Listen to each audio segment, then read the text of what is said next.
Good evening, my Real News Media TV family. Welcome back to the channel for another news update for March 25, 2024.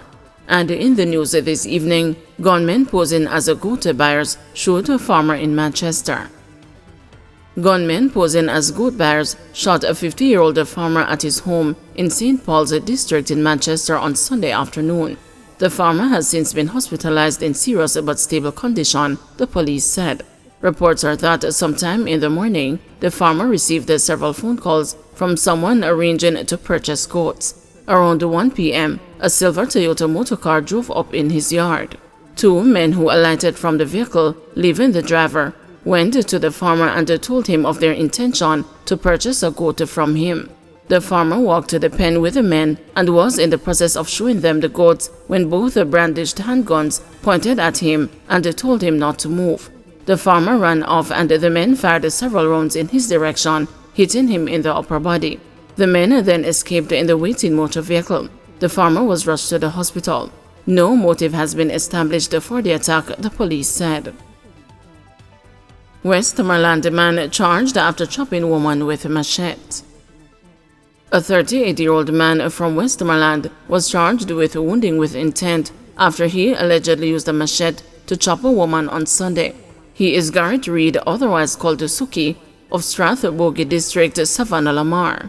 Reports from the Savannah-Lamar police are that about 3 p.m., Reed entered the yard of a woman with whom he had an altercation armed with a machete.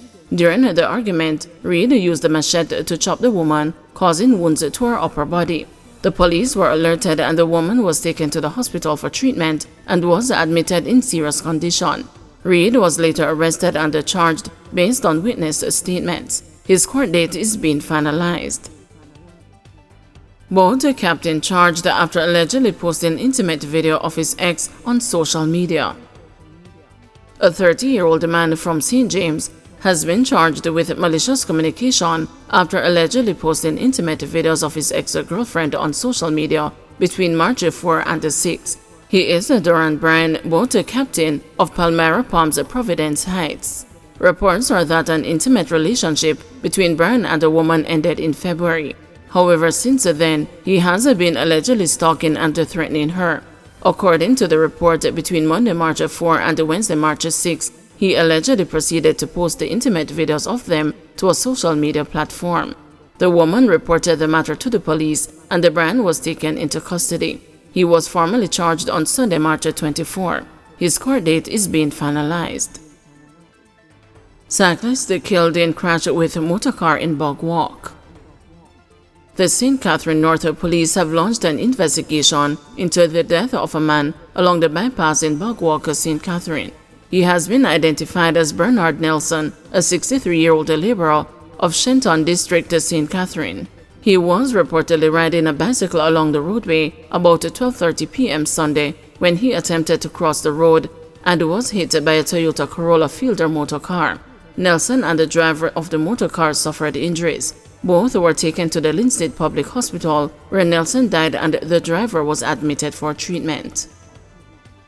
Man charged for allegedly stabbing motorist who refused to help with a flat tire. A St. James man has been charged for allegedly stabbing a motorist who refused his help along the Coral Gardens main road in the parish on March 16. 23-year-old Davian Phillips, otherwise called Breda, of Grange Pen, Lilliput, St. James, has been charged with wounding with intent. The Coral Gardens police say about 9:30 a.m., a man stopped along the roadway to change his tires when he was approached by Phillips, who offered to assist. When the man refused, Phillips allegedly proceeded to inflict several stab wounds to the man's body. Police personnel who were nearby and witnessed the knife attack intervened. They arrested Phillips and assisted the man to the hospital where he was treated. Phillips was charged on Sunday after statements were recorded. His court date is being finalized. Health Minister urged to denounce racist comments by founder of UK firm in contract with Jamaica. The opposition is calling for the Ministry of Health and Wellness to denounce racist comments made against the United Kingdom's longest-serving MP, Diane Abbott, by founder of healthcare technology firm the Phoenix Partnership Frank Hester, in 2019. The Ministry of Health signed a US $5 million contract with the Phoenix Partnership in February last year for the implementation of an electronic health records system in the public health sector. Mr. Hester is reported to have said, "It's like trying not to be racist, but you see Dan Abbott on the TV and you're just like, I hate.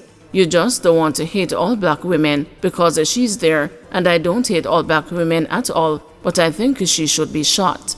After the publication of the remarks, a statement from the healthcare technology firm said Mr. Hester accepted that he was rude about Miss Abbott, who is of Jamaican parentage, in a private meeting several years ago, but his criticism had nothing to do with her gender nor color of her skin. Member of the UK House of Lords, Lord Westmoreland, has defended Mr. Hester, saying he is not racist because he does a lot of business abroad, including in Jamaica. Opposition spokesman on health and wellness, Dr. Alfred Dawes, has chastised the health ministry and the government for being silent on the matter. Now, we here in Jamaica must be outraged because what has come out in recent weeks is that Lord Westmoreland has said that Mr. Hester cannot be racist because he does lots of business with Jamaica. So Jamaicans are being used as a stamp of approval to say that this overt racist is not of that type of leaning. Now, we cannot allow our proud history of resistance against oppression and discrimination in any form to be tainted by this action. It is very concerning that the request for proposals for this contract to digitize our health records was initially $2.4 million US, yet the contract that was signed by the Phoenix Partnership was valued at $5 million. This variation of over 100% is very concerning in light of the cost overruns for the Cornwall Regional Hospital Rehabilitation Project, which has moved from $2 billion to $20 billion. Warmington withdraws resignation as the chairman of JLP's Area Council 2. Controversial Member of Parliament for South Western St. Catherine, Everald Warmington, has withdrawn his resignation as the chairman of the Jamaica Labour Party's Area Council 2. Mr. Warmington resigned earlier this month after he was sacked as a minister without a portfolio in the Ministry of Economic Growth and Job Creation. This followed a public outrage over his comments about withholding public funds from a People's National Party councillor. But in an about-turn, Mr. Warmington has written to party executives withdrawing his resignation, adding that he is fully committed to working for the re-election of the JLP as the government and Andrew Holness as the Prime Minister. Jury trial date is set for U.S. citizen accused of wife's murder in St. Elizabeth. 57-year-old U.S. citizen Henry Toppin will stand trial on July 15 for the murder of his estranged wife at Seaview, St. Elizabeth 5 years ago. Moylin Toppin, 49, was shot on February 15, 2019. The new trial date was agreed on Friday when Mr. Toppin appeared in the St. Elizabeth Circuit Court. Attorney Thomas Levine has indicated that his client, who has been in custody since his arrest, is eager to have the matter concluded. After the shooting, Mr. Toppin fled the area but was captured hours later while attempting to board a flight back to the United States. He was also found in possession of his wife's cellular phone.